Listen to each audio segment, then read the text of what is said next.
আমরা মোবাইলে কিন্তু বিভিন্ন সময় বিভিন্ন রকম অ্যাপ্লিকেশন ব্যবহার করি এবং ওই অ্যাপ্লিকেশন কিন্তু যখন ব্যবহার করা হয়ে যায়, আমরা যখন আর ব্যবহার করি না, ঠিক ওই অ্যাপ্লিকেশনগুলো কিন্তু আমাদের মোবাইলে থেকে যায়।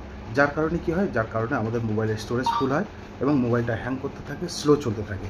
তো আপনি এই ছোট্ট একটা সেটিংস অবশ্যই করে নিন। আপনার মোবাইলের স্টোরেজ কিন্তু কখনই ফুল হবে না, আপনার মোবাইল কিন্তু হ্যাং হবে না।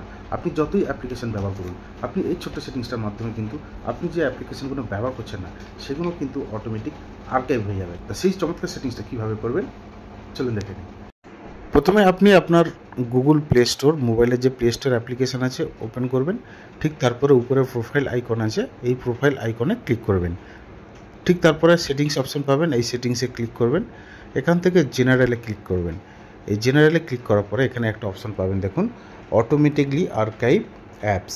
মানে আপনার মোবাইলের স্টোরেজ যখন ফুল হয়ে যাবে তখন কিন্তু অটোমেটিক আপনি যে অ্যাপ্লিকেশনগুলো ব্যবহার করবেন না, যেগুলো আপনি ব্যবহার করেন না, সেইগুলো কিন্তু অটোমেটিক আর্কাইভ হয়ে যাবে।